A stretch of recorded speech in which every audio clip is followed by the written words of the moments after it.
it's Jack the Snack Master. I've returned from the grave. You might recall that at the end of the previous Snack Master video, I died. I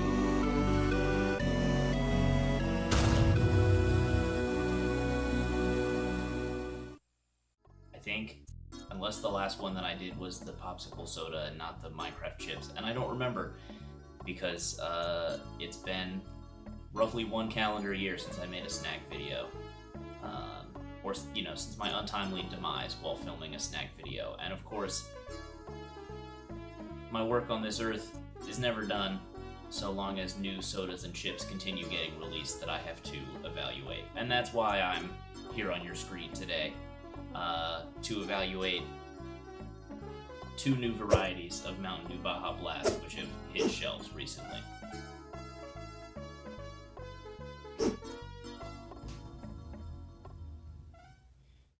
Now, it might only be April outside, and it might only be 61 degrees right now, but summer is approaching faster than a sheet of patio glass off a flatbed truck.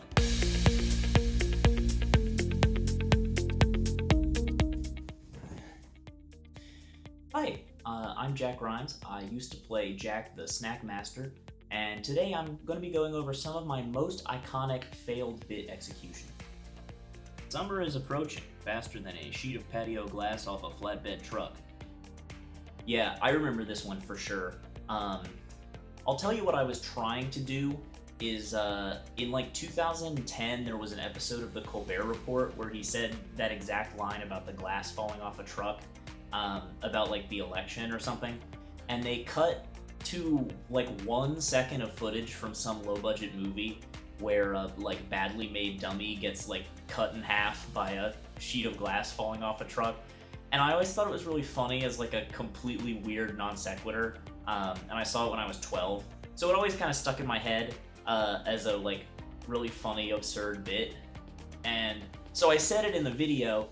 And what I was thinking at the time was that I would be able to find that episode of Colbert, or I would be able to find that piece of footage, and I would splice it into this video the same way, because I think it's a funny bit on its own, and also I think it would be a funny reference to a thing that like nobody else has thought about in 10 years except for me, which is the type of thing I usually like to do.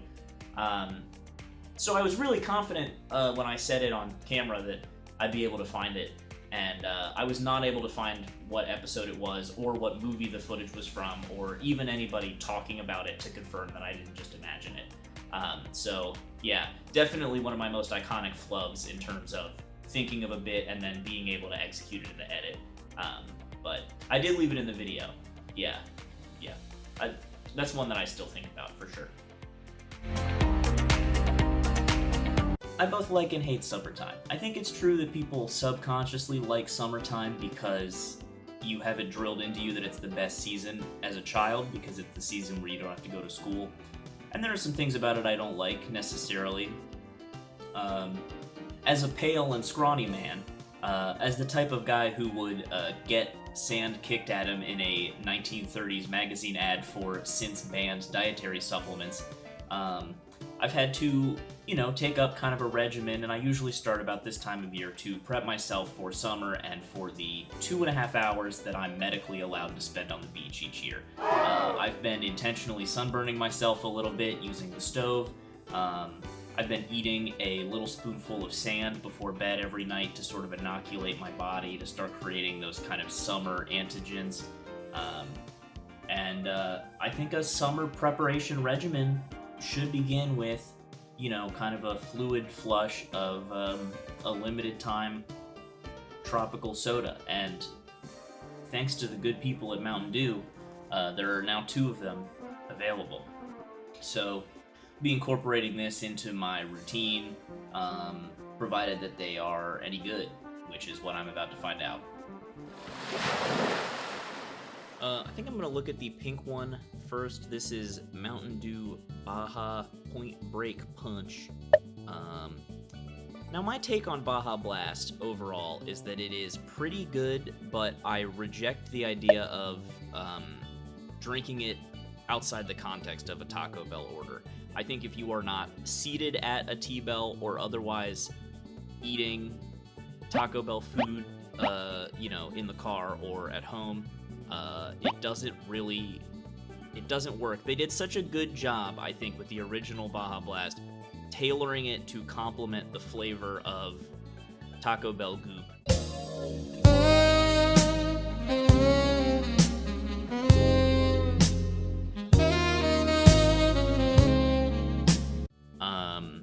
That I just don't find it a very rewarding drink on its own. I think it's so tailored to that context that it doesn't really work elsewhere.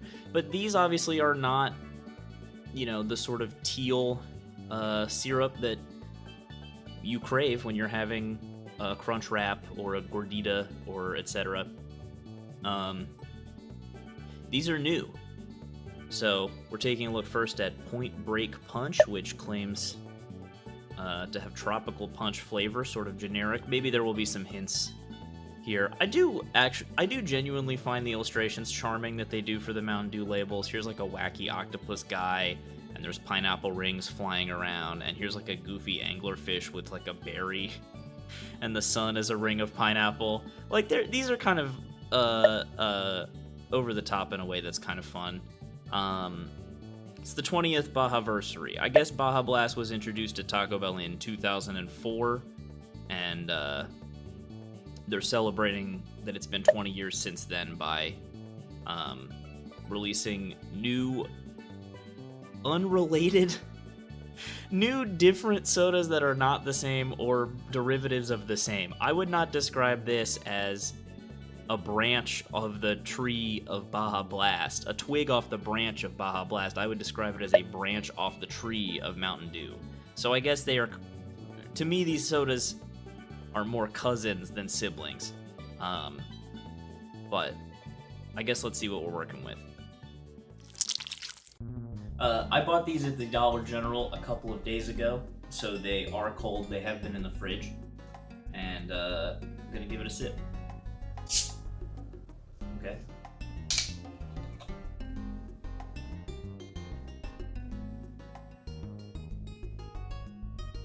It smells like Hawaiian Punch. Pretty much smells like a generic fruit punch. Pineapple is so prominent in the branding that I wonder if it's going to be very pineapple forward, because that's not what I'm getting really at all.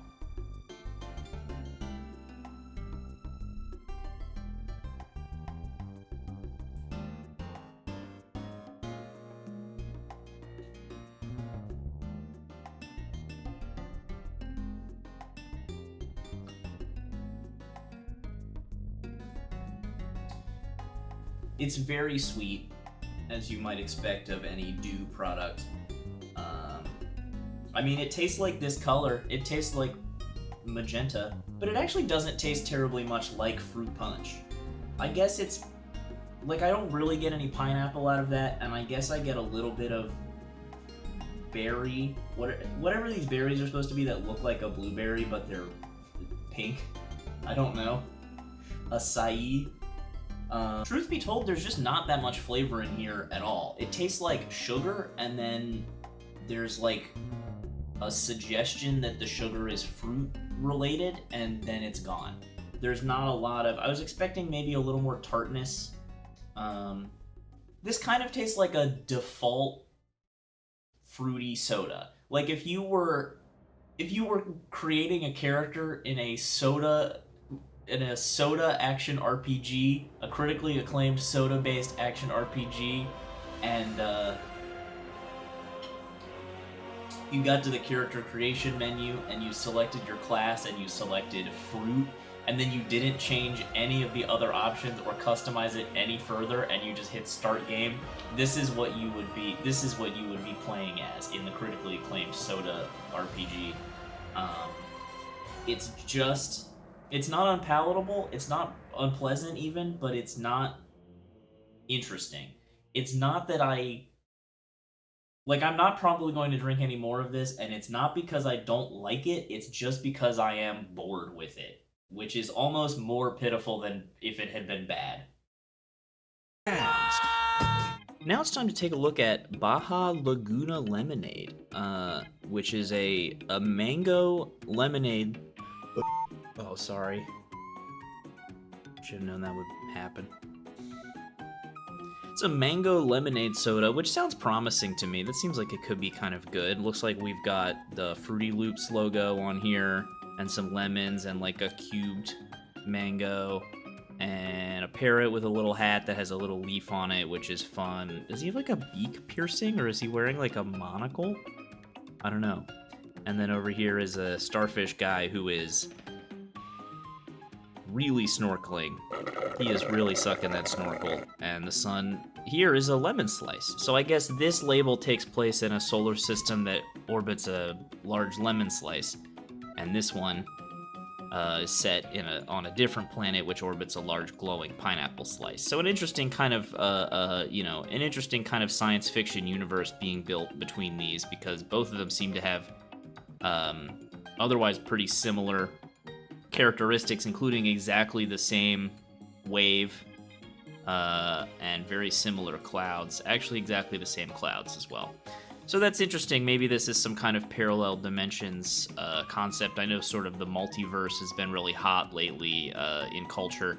And finally, and maybe this is an aspect of the Soda RPG as well, once we get that off the ground. Finally Mountain Dew is dipping their toes in the multiple timelines cliche. This is Mountain Dew Baja Laguna Lemonade.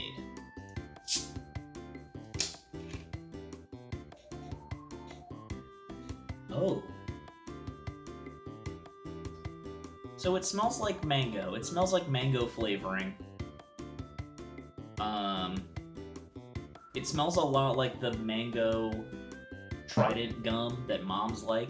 You know what it smells like a lot is the mango flavored Icy Light, because it's not just purely fruity. I'm getting a sort of starchy element as well. It smells like a mango baked good somehow, like a cookie. Yeah, there's some kind of like pastry element to the smell of this, which is not something you typically get from a soda.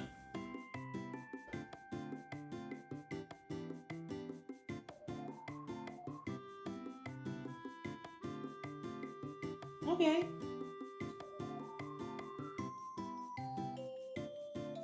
That one's not so bad.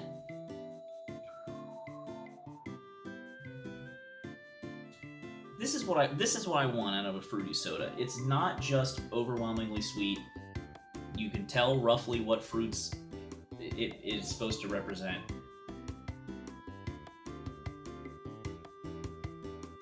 And there's a tart note in there from the imitation lemon that rounds this out pretty nicely. This is the better of the two. If you're only going to get one of these two, if you go to the Dollar General and you have $2.49 in exact change and you can only get one of these two sodas, go with this one, I think. So the last time I had a Mountain Dew on camera, I found it too sweet. I didn't care for it on its own, so I decided to throw a little lime juice in there and see if that awakened anything new in the flavor profile or improved it at all. And I'm going to be trying that with the Baja Point Break Punch here. Got a lime. I won't be putting any alcohol in it because it's I'll enhance that. 2 in the afternoon on a Wednesday, and I am going to the store later. Hey everybody, this is a little recipe I like to make sometimes. It's called Mountain Dew with a little bit of lime juice in it. The first thing you're going to want to do is get a lime. Pretty much any lime will do as long as it hasn't been in the bowl too long and is yellow and hard. This one's still in pretty good shape as I just brought it into my home a few days ago. I'll be slicing this lime in a special way where I slice a little shy of half and then I make it up to half by creating a little decorative wheel, which I find is always charming to have on the edge of a beverage. Now I'll slit this wheel and I'll put it on the edge of my mason jar here. Now I'll be getting my lime juicer, and This isn't a bit, this is just the truth. The way you want to put the lime half in the lime juicer thing is actually like this, with the open half of the lime facing downward. And that allows this part, as it comes down, to compress more of the sort of essential oil out of the lime, which enhances its flavor. Squeeze that. This is actually kind of a dry lime, but I got 2 halves here. I've said this before, I usually chuck the juiced lime halves right into the cup. And now I'll pour in a little bit of this Baja Point Break Punch. And just enough so that it seems like, well, the color looks a lot different in a glass versus a bottle. I think just about enough so that I think the ratio of soda to lime is, you know, about where I want it. And there you have it. Mountain Dew with some lime in it. I was holding it much too high up. There you go. Mountain Dew with some lime in it. It's time to try this lime.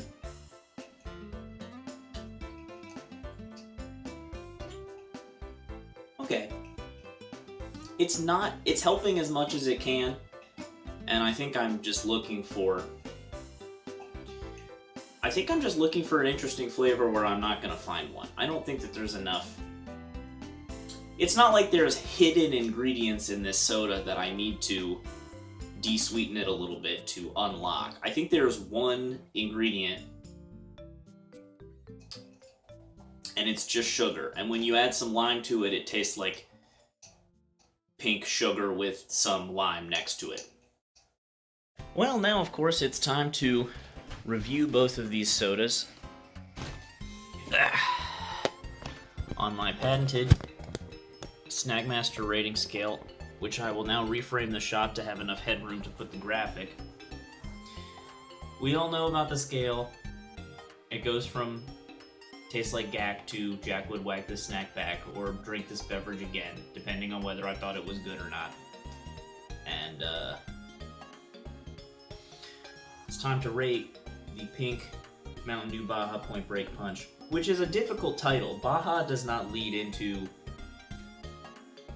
other words except for boys, I guess, or blast. I guess basically you want to land on a B. Baja Point is doesn't roll off the tongue particularly well, nor does Baja Laguna, which sounds like a guy from The Fifth Element.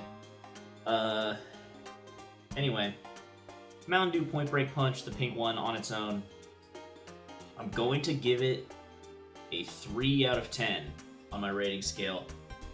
As I said, it's not bad, but it's boring. It's not very interesting.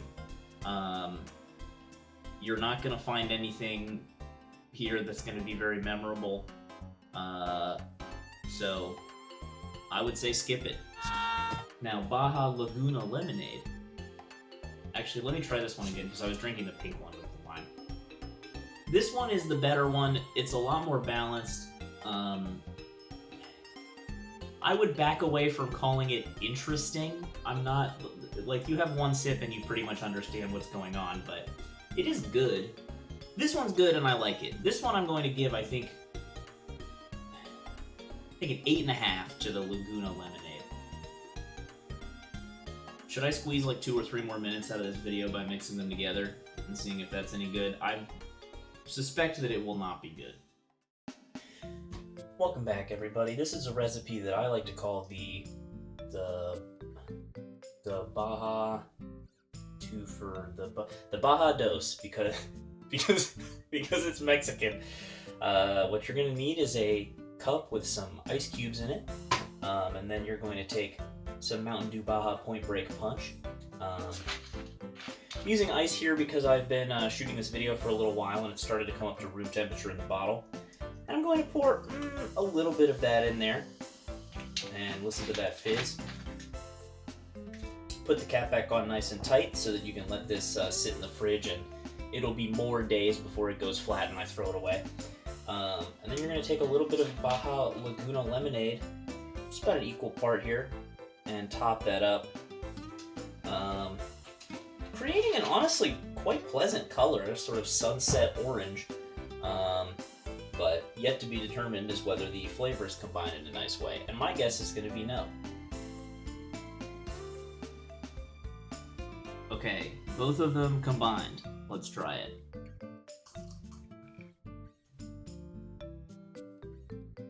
Completely mid. Nothing going on in this cup. Nope. It's a nice color. It's a nice sort of peachy color, but it's nothing new. There's so little depth to both of these sodas that even cross-pollinating them does not create any interesting mutations. It's exactly what you would expect. So this blend, for being disappointing, oh hang on, I need to put the graphic back, so I need to, yeah, there we go. This blend of the two, I'm going to give a 5. It is exactly in the middle. It's fine. And that does it for this beverage review video, meaning I'm once again in the last shot of the video where I'm supposed to say something like or subscribe, which I obviously was willing to do more loudly and annoyingly when I was approaching the Snack Master by doing a character of a loud and annoying YouTube guy. And then I got sick of that character and I've started just kind of riffing as myself, and I don't like saying any of that stuff. So I hope you considered this video a worthwhile way to spend your time, and I hope you are having a good one. See you next year.